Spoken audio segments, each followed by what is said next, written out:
అందరికీ నమస్కారం. ప్రజావానికి స్వాగతం. సార్వత్రిక ఎన్నికలు మరో 75 రోజుల్లో రాబోతున్నాయి.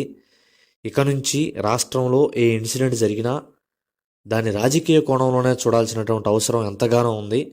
రాజకీయాల్లో ఉన్నది ఉన్నట్లుగా విశ్లేషించడానికి ఈ ఛానల్ని ప్రారంభించాం. ఎవరూ చెప్పని విశ్లేషణలు కూడా మీ దాకా చేరవేస్తాం.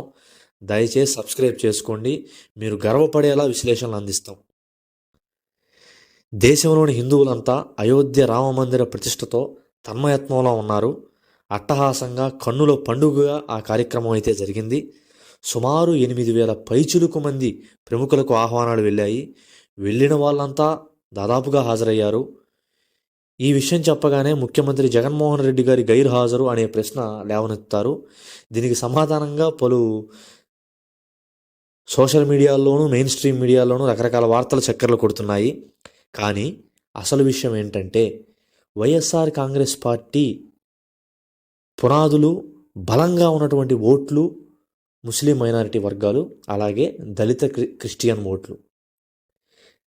దీనికి కావాలంటే మీరు 2014-19 ఎన్నికల ఫలితాలు చూసుకుంటే చాలా క్లియర్గా అర్థమవుతుంది. 2019లో ముస్లిం మైనారిటీ ఓట్లు గణనీయంగా ఉన్న నియోజకవర్గాలు 15 ఉంటే ఆ 15లో 14 నియోజకవర్గాలు వైఎస్ఆర్ కాంగ్రెస్ పార్టీ కైవసం చేసుకుంది. ఆ ఒక్క నియోజకవర్గం హిందూపురం నందమూరి బాలకృష్ణ గారు గెలిచారు. అలాగే ఎస్సీ రిజర్వ్ నియోజకవర్గాలు ఆంధ్రప్రదేశ్ రాష్ట్రంలో 29 ఉన్నాయి. ఆ 29లో కొండేపి తెలుగుదేశం పార్టీ బాల వీరాంజనేయ స్వామి గారు, అలాగే రాజోలు రాపాక వరప్రసాద్ గారు జనసేన పార్టీ.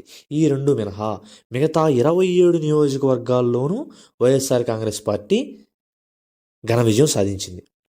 అలాగే ఎస్టీ రిజర్వ్ నియోజకవర్గాలు ఈ రాష్ట్రంలో 7 ఉంటే 7కి 7 థంపింగ్ మెజార్టీతో వైఎస్ఆర్ కాంగ్రెస్ పార్టీ తన ఖాతాలో వేసుకుంది. ఈరోజు వివిధ సర్వేల్లో కూడా ఆ 3 వర్గాలు వైఎస్ఆర్ కాంగ్రెస్ పార్టీతోటే ఉన్నాయి అని ఆ సర్వేలు చూస్తే మనకు అర్థమవుతుంది. కాబట్టి ఇక అయోధ్య రామమందిరం విషయానికి వెళ్తే అయోధ్య రామమందిర ఘనతని భారతీయ జనతా పార్టీ తన ఖాతాలో వేసేసుకుంది. బీజేపీ పార్టీకి ఆల్రెడీ హిందుత్వ ముద్ర చాలా బలంగా ఉంది. వైఎస్ఆర్ కాంగ్రెస్ పార్టీకి బలంగా ఉన్నటువంటి వర్గాలుకి ఈ భారతీయ జనతా పార్టీకి మద్దతుగా ఉన్న వర్గాలు పరస్పర విరుద్ధమైన కారణం చేత అయోధ్య రామమందిర ప్రారంభోత్సవానికి వెళితే ఎక్కడ తనకు మద్దతుగా ఉన్న వర్గాల నుంచి ఉన్నటువంటి ఓట్లని కోల్పోతానేమో అనే సంశయంతో మాత్రమే జగన్మోహన్ రెడ్డి గారు అయోధ్య రామమందిర ప్రారంభోత్సవానికి వెళ్ళలేదు. ఇది మినహా ఎటువంటి కారణం లేదు.